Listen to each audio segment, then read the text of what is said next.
بسم الله وكفى سلام الله عليكم مدنيال iyo marweyn dacalada adduunka meel walbo aad ka joogtaan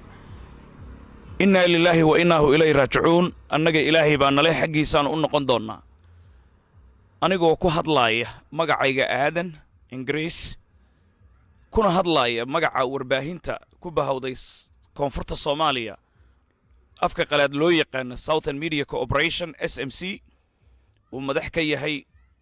وريسر ياسين أبي كر وريسر محي عبد النور يوسف وريسر محمد إبراهيم الوطني مروة حليمة الجيلاني أحمد أولل آدن ملبو عبد الله آدن عرالي رحمة آدن بارلين حسين رون علي قدودو يضمان مسلمة مختار انت صور رعضودن يا عبد يري يا شعب وينا ميلان وحانو تعسي تيرانيا لأن أدرينا الله أنحريستي مرحوم مودي أسكر أو آبها حسن عبدي أو الله صاحبه ورباهينتا Southern Media Corporation إن بدنا سو قرب استاقنا أبي سو كوغيريودي مرحوم مودي أسكر مقالة مقدشو حارونتا صوماليا laguna aasay degmada marka xarunta ganacsiga ee gobolka Shabeellaha Hoose ee Maryland waxaanu leenahay Ilaahay ha u naxariisto naf walbana geeridu ay dhadhaminaysaa laakiin tacsidan geeridan waxay ahayd geeri naxdin leh waana sababta keentay inaan ma arkaysay maantay aan u soo safarno magaalada Lucerne ee wadanka Switzerland oo Xasan Cadde uu degan yahay marka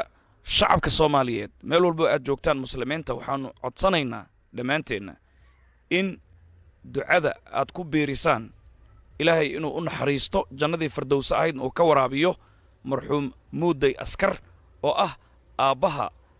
walaalkeena Xasan Cadde oo isaga nafsadiisii ku dhashay oo ka soo jeeda degmada marka gobolka Shabeellaha Hoose ee dhulweynaha Maryland markale waxaanu leenahay inna lillahi wa inna ilayhi raaji'uun annaga Ilaahay baa nale xaqiisana u noqon doonaa axadii ayuu ku geeriyooday marxuum Muuday Askar dalka Soomaaliya isagoo xanuun badan uusan qabin Ilaahay gadaashiisa nama fidnayo caruur ehel qoys iyo qaraabo iyo ummadii uu ka baxay oo dhanna Ilaahay waxaan rajaynaynaa samiri iimaan